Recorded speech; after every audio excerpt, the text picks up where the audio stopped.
हा प्रश्न rotational dynamics या चॅप्टरवर सीईटी 2025 ला आलाय बघा. A particle is moving in a circular path with velocity varying with time as 2.5 t square plus 5t.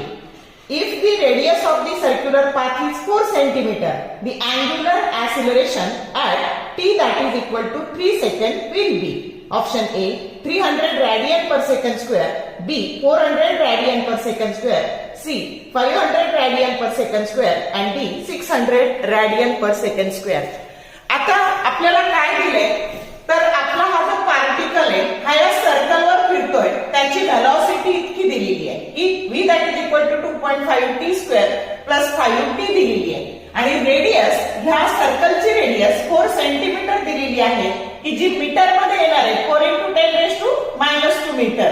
तुम्ही तसं लिहू शकता की 4 into 10 raised to -2 metre. Okay, ही झाली रेडियस.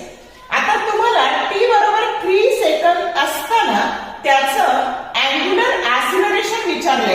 मग अँग्युलर ऍक्सिलरेशनचा फॉर्म्युला असतो alpha that is equal to D omega by dt. पण आपल्याला v आणि r दिलेलं असल्यामुळं आता ओमेगाची किंमत काय टाकायची तर ती आपल्याला माहिती आहे v बरोबर r ओमेगा आणि म्हणून omega that is equal to v by r टाकायचं. d by dt that is v by r.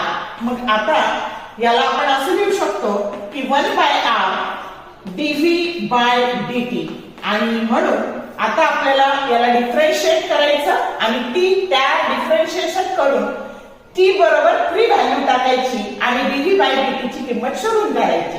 मग dv बाय dt काय येईल आपलं तर dv बाय dt येईल आपलं बघा हे याने 2 ला मल्टिप्लाय केलं 5t आणि याचे आले +5. आता t ची किंमत 3 टाकली की हे झाले 15 प्लस 5 हे झाले 20. मग आता बघा alpha that is equal to dv by dt ची किंमत टाकली 20, r ची किंमत टाकली 4 into 10 raised to -2. आता हे झाले 5 आणि हे -2 न्यूमरेटरचे डिनॉमिनेटरचे न्यूमरेटरला गेले तर 10 raised to +2 झाले. म्हणजे तुमचं उत्तर आलं alpha that is equal to 500 radian per second square आणि हे झालं अँग्युलर ऍक्सिलरेशन. समजलं का कसं सोडवलं ते की जो करेक्ट ऑप्शन काय आहे सी आहे. या पद्धतीने सोडवायचं. शॉर्ट व्हिडिओ आवडले लाईक करा, शेअर करा, कमेंट करा. For more useful tips and tricks keep watching pinch of physics. Thank you very much.